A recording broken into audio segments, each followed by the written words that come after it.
ঠিক আছে, recording on.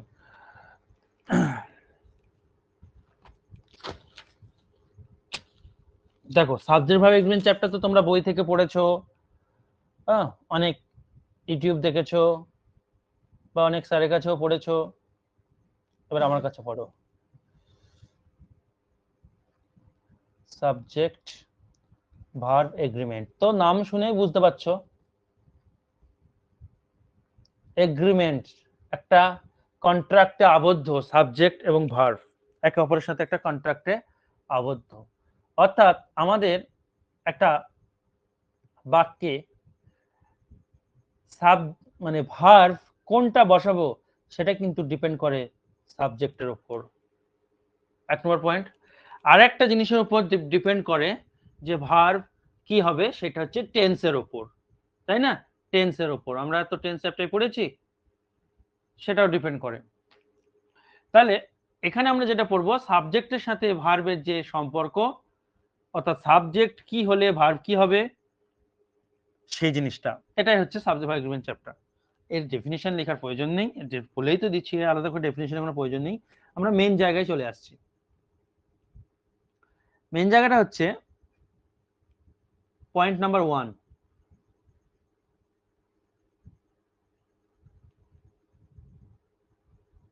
প্রচুর রুল আছে, কিন্তু রুল সবগুলো মনে রাখা মানে মুখস্থ করার প্রয়োজন নেই, কনসেপ্ট থেকে হয়ে যাবে। সব সময় মুখস্থ করে সবকিছু হয় না। তো দেখো, একটা জিনিস মনে রাখবে, কোন একটা বাক্যে, কোন একটা সেন্টেন্সে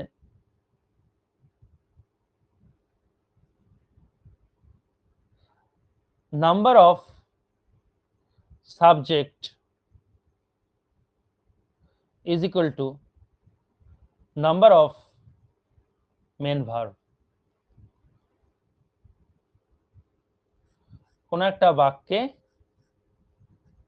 number of subject is equal to number of main verb, এখান থেকে কিন্তু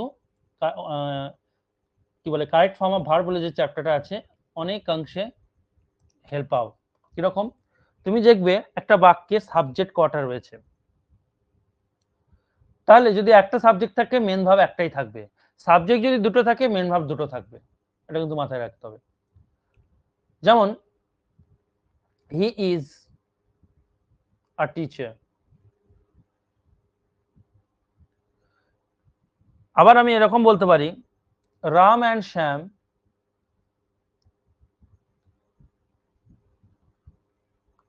আর গুড ফ্রেন্ডস।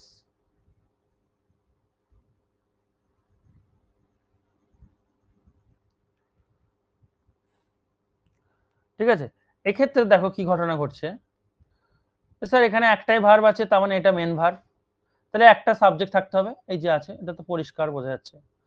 এক্ষেত্রে দেখুন, এক্ষেত্রে কিন্তু রাম এবং শ্যাম, এখানে মেন ভার্ব একটাই ভার্ব, তাহলে আর মেন ভার্ব, তাহলে একটাই সাবজেক্ট হওয়া দরকার। তাহলে স্যার এখানে দুজন আছে কেন, রাম এবং শ্যামের কথা বলা হচ্ছে কেন? এখানে রাম এবং শ্যাম একটাই সাবজেক্ট, কিন্তু এরা সাবজেক্টটা হচ্ছে প্লুরাল, সাবজেক্টটা প্লুরাল।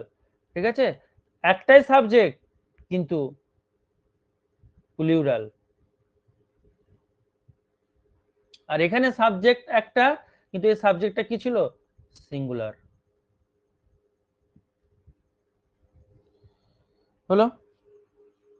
আর এখান থেকেই যে কনসেপ্টটা চলে আসছে, কনসেপ্ট নাম্বার 2 আমি বলবো, কনসেপ্ট নাম্বার 2, পয়েন্ট বলছিলাম না, পয়েন্ট নাম্বার 2।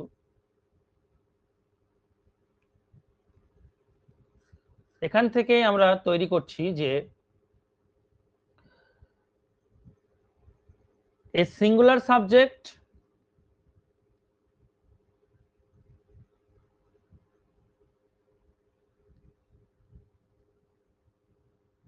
is followed, একটা সিঙ্গুলার সাবজেক্টকে ফলো করে কে, বাই এ সিঙ্গুলার ভার্ব, এটা সিঙ্গুলার ভার্ব। কারণ আমরা একটু আগে দেখলাম, এখান থেকে তৈরি করলাম কি, যে একটা বাক্যের সাবজেক্ট সিঙ্গুলার হতে পারে অথবা প্লুরাল হতে পারে। তাহলে সাবজেক্টে যদি সিঙ্গুলার হয় এই ইংলিশে যেটা লিখেছি তার মানে হচ্ছে এটাই যে সাবজেক্ট যদি সিঙ্গুলার হয়, এটাই বেসিক রুল আর কি, তাহলে ভার্ব হবে সিঙ্গুলার।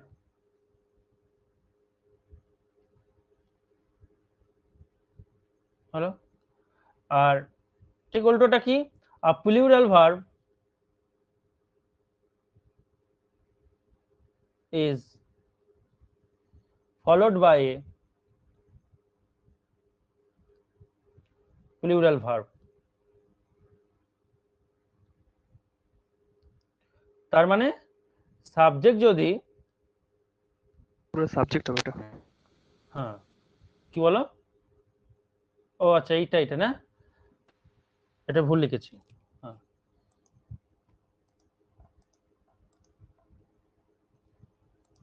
এখানে ঠিক আছে, এখানে ভুল লিখেছি। A plural subject is always plural, হ্যাঁ a plural subject is followed by a plural verb. অর্থাৎ সাবজেক্ট যদি প্লুরাল হয়, ভার্বও প্লুরাল হবে। এটা তো বেসিক আমরা জানি, কিন্তু সমস্যাটা তো এখানে যে আমি সাবজেক্টটাকে চিনবো কি করে, সিঙ্গুলার না প্লুরাল? কারণ তোমাকে তো আর দেবে না এরকম আগেরটা যেমন উদাহরণ দিলাম হি, রাম, শ্যাম, এটা তো তুমি ইজিলি বুঝতে পারবে, এত ইজি তো আর কম্পিটিটিভ এক্সামে দেবে না। তুমি যদি চিহ্নিতকরণ করতে পারো যে কোন সাবজেক্টটা সিঙ্গুলার কোনটা প্লুরাল, তাহলে তোমার এখানে এই কনসেপ্টটা মানে আর কি কাজ করবে। ঠিক আছে, এবার অনেকে হয়তো জানো না, তাদের জন্য আরেকবার বলছি যে একটা ভার্ব দু রকম হয়, সিঙ্গুলার আর প্লুরাল। কোনটা সিঙ্গুলার অনেকে জানো না, তাদের জন্য আবার একবার বলছি যে যখন ভার্বের 1 নম্বর ফর্মের সাথে এস বা ইএস লেগে যায় তখন সেটাকে বলা হয় সিঙ্গুলার ভার্ব, অথবা এক কথায় বলতে পারো V5, এটাকেই বলি V5। আর প্লুরাল ভার্ব হচ্ছে ভার্বের 1 নম্বর ফর্মটা, এটা মাথায় রাখতে হবে।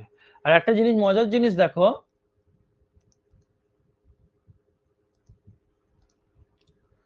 জেনে রাখো, বাচ্চাদের পড়াতে গেলে কাজে লাগবে, যে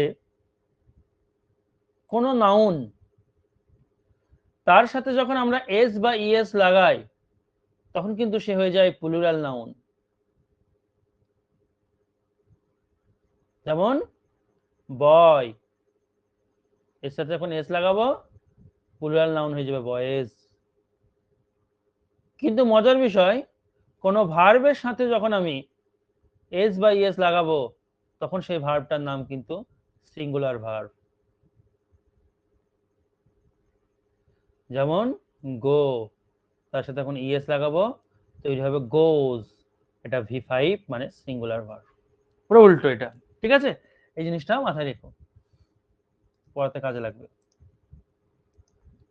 তাহলে পয়েন্ট নাম্বার 2 আমরা ক্লিয়ার করলাম। এবার আসছি আমরা পয়েন্ট নাম্বার 3।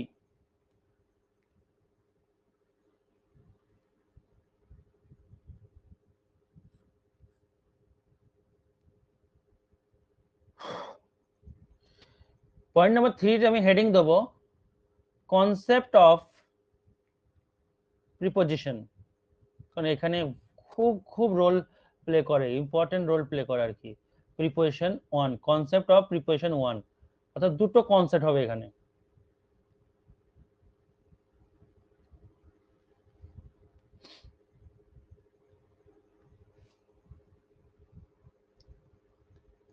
হ্যাং করছে,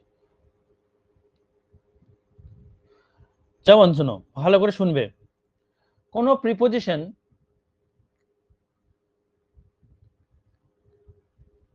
যখন থাকে একটা বাক্যে, তারপরে এখানে যে একমাত্র কি বসতে পারে, হয় নাউন নয়তো প্রোনাউন, এগুলো অনেক আলোচনা হয়েছে, হলো? আর এই নাউন আর এই বা প্রোনাউনটাকে বলা হয় এই প্রিপোজিশনটার অবজেক্ট। অবজেক্ট কিন্তু দু রকম হয়, দাঁড়াও এখানে লিখে দিই, এই নাউন প্রোনাউনটা হচ্ছে প্রিপোজিশনের object.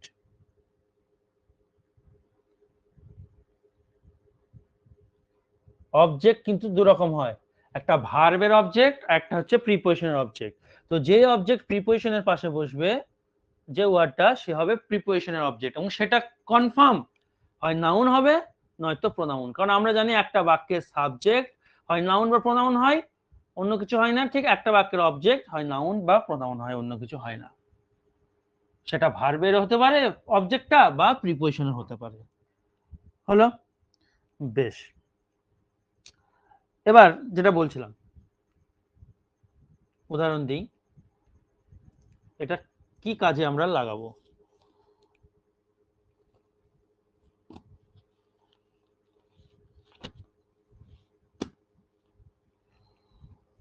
The boys of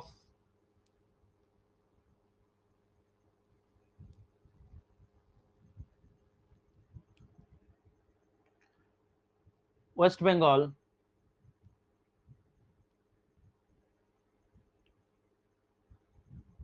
is very clever.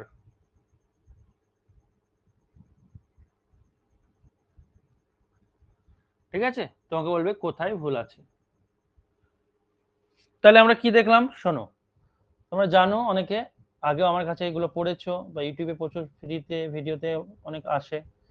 তো দেখো, এই যে অফ, এটা কি প্রিপোজিশন। প্রিপোজিশনের পরে কি আছে? ওয়েস্ট বেঙ্গল। ওয়েস্ট বেঙ্গলটা তাহলে কি? অবশ্যই নাউন, নাউন বা প্রোনাউন ছাড়া অন্য কেউ বসবে না, তো এ নাউন। এবং কিসের কাজ করবে? অবজেক্টের। কার অবজেক্ট? এই প্রিপোজিশনের অবজেক্ট। এবার আমাদের রুল কি? আমাদের রুল হচ্ছে একটা বাক্যের ভার্ব বসে কি অনুযায়ী? সাবজেক্ট অনুযায়ী।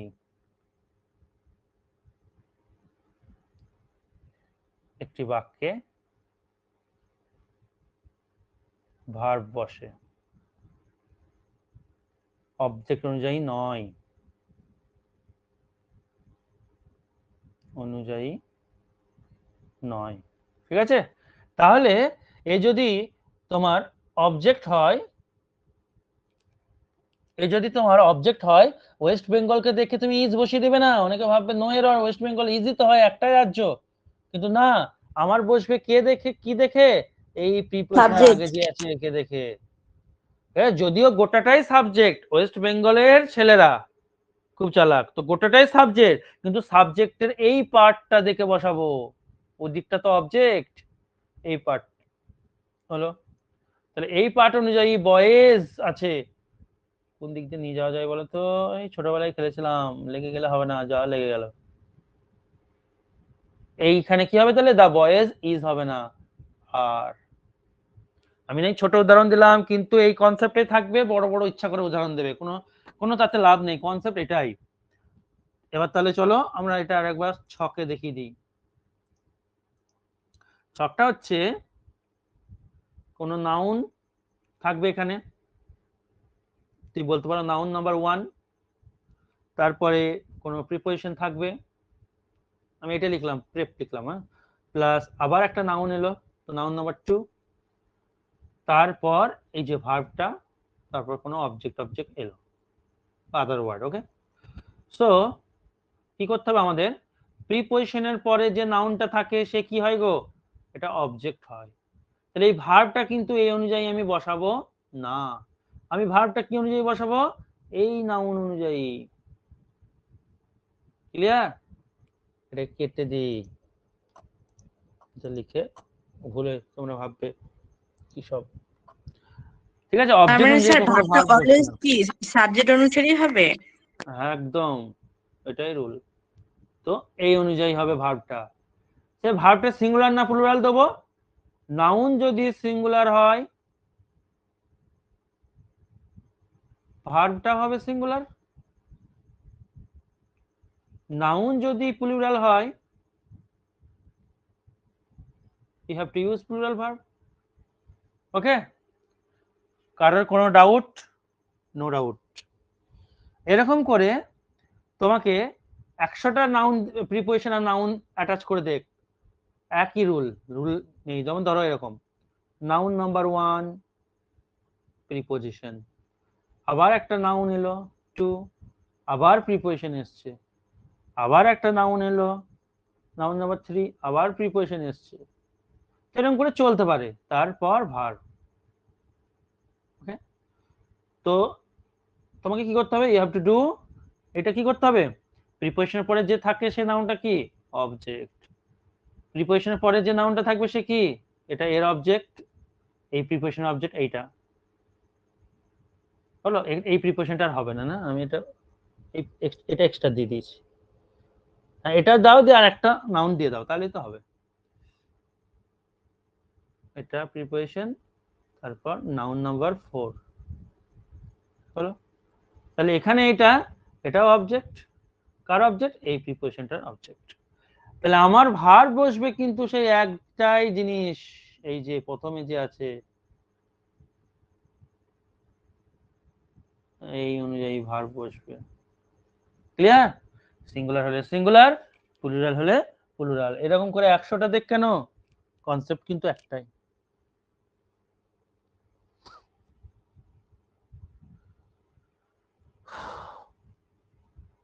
হলো, এই হচ্ছে আমাদের concept point number most probably 2 না কত দিয়েছিলাম গো, পয়েন্ট নাম্বার 3 হয়ে গেল। এবার point number 4, point number 4, point number 4 এ আরেকটা প্রিপোজিশনের কনসেপ্ট আছে, সেটা কোথায় যেন লিখেছি, হ্যাঁ এইখানটায়।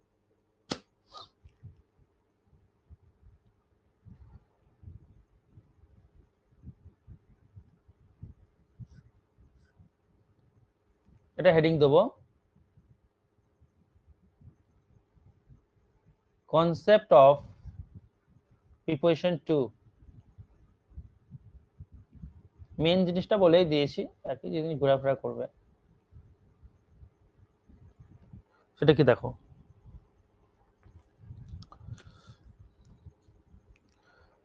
verb always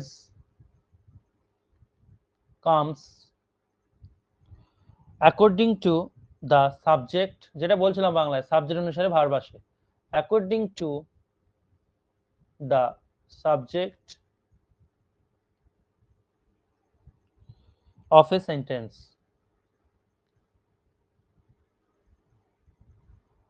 not object, object অনুসারে আসবে না, or prepositional object, প্রিপোজিশনেরও যেটা অবজেক্ট সেই অনুসারেও আসবে না, তো এটা নাম দেবো প্রিপোজিশনাল অবজেক্ট। কি অনুসারে আসবে, সাবজেক্ট অনুসারে ভার্ব বসবে। এটা পড়লাম। তো আমি একবার আরেকবার ছকটা এঁকে দিই, দিয়ে তোমাদের বলবো কেন এটা আরেকবার করলাম আলাদা। কোনো নাউন, কোনো প্রিপোজিশন, আবার নাউন, ভার্ব, অলওয়েজ ভার্ব বসবে এই নাউন ওয়াইজ। ঠিক আছে, এবার কোনগুলো এক্সামে বেশি করে আসে, মানে এই প্রিপোজিশনের জায়গায় কোনগুলো বসে, এইখানে কোন ওয়ার্ডগুলো বসে সেইগুলো আমরা এবার দেখব।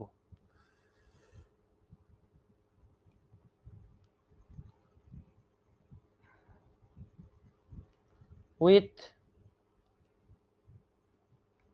along with,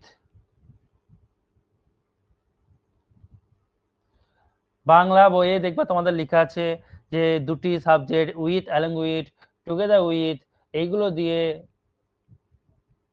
জয়েন করা থাকলে, লেখাগুলো মোটা হয়ে যাচ্ছে,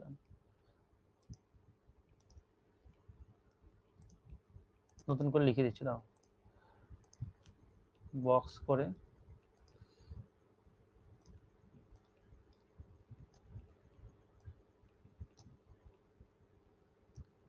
হ্যাঁ, বইয়ে লেখা থাকবে দেখবা with, together with, along with, এইগুলো দিয়ে দুটো সাবজেক্ট জয়েন থাকলে প্রথম সাবজেক্ট অনুসারে ভার্ব বসে, কিন্তু কেন বসে লিখে দেওয়া নেই, ব্যাপারটা এইটাই যেটা আমি বললাম।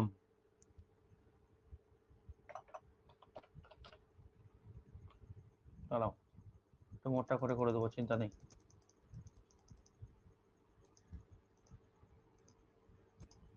উইথ, এবার তাড়াতাড়ি লিখে দেবো, টুগেদার উইথ, অ্যালং উইথ, তারপরে ইন অ্যাডিশন টু, তাড়াতাড়ি লিখছি বানান ভুল হতে পারে, আমি পরে ঠিক করে দেবো, তাড়াতাড়ি করে দিই। কি লিখলাম, অ্যালং, অফ, ফর, অনেক আছে যেগুলো পরীক্ষায় বেশি পাবে সেগুলোকে আমি দিচ্ছি। ফ্রম, বাই, এসব আর লিখছি না। ফ্রম, বাই এগুলো তো দরকার জানোই। Across, between,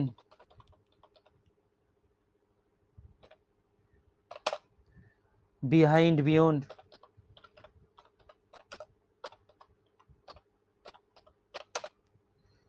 upon, onto, into, সমস্ত প্রিপোজিশনই কিন্তু, ঠিক আছে? আমি কিছু লিখে দিচ্ছি যাতে তোমাদের সুবিধা হয়। যেমন অ্যান্ড নট, এটা না লিখে দিলে তুমি প্রিপোজিশন হিসেবে খুঁজে পাবে না। And not, as well as, like, unlike,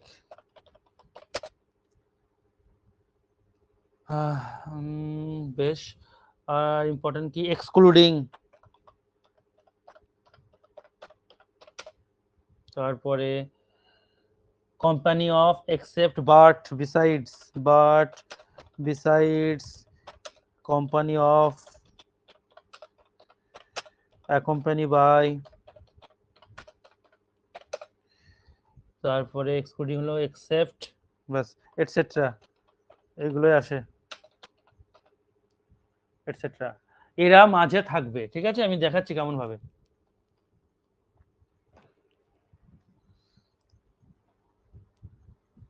ধরো একটা উদাহরণ দিই, এ ব্যাট, বাদুর।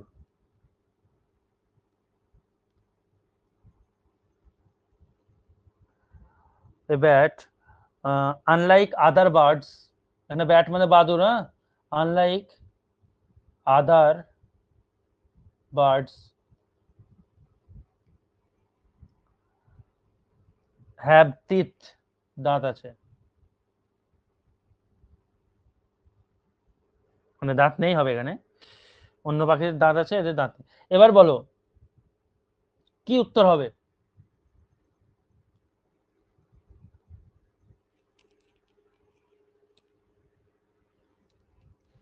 বলো। has teeth এই যে পেয়ে গেছো, আমি যে লিস্টে দেওয়াই আছে আনলাইক, তো এটাকে মনে রাখতে হবে। এইগুলো তো মনে থাকবে, এই যে অফ, এগুলো মনে রাখতে হবে না। Of, for, from, by, across, between, এগুলো তো জানো, এগুলো প্রিপোজিশন। হ্যাঁ, এগুলো তো প্রিপোজিশন, এগুলোকে মনে রাখতে হবে না। মনে রাখতে হবে কোনগুলো, কোম্পানি অফ, অ্যাকম্পানি, এক্সেপ্ট, হ্যাঁ, তারপর তোমার আনলাইক, লাইক, এক্সক্লুডিং, বাট, আর এইদিকে উপরে কটাগুলো টুগেদার উইথ, অ্যালং উইথ, এগুলো। তো এটা আনলাইক, এটা হচ্ছে প্রিপোজিশন। এবার এরপরে যে থাকে সে হচ্ছে অবজেক্ট, আদার বার্ডস হচ্ছে অবজেক্ট। অবজেক্ট থেকে ভার্ব বসবে না, সাবজেক্ট থেকে। সাবজেক্ট কে? এ ব্যাট, বাদুর।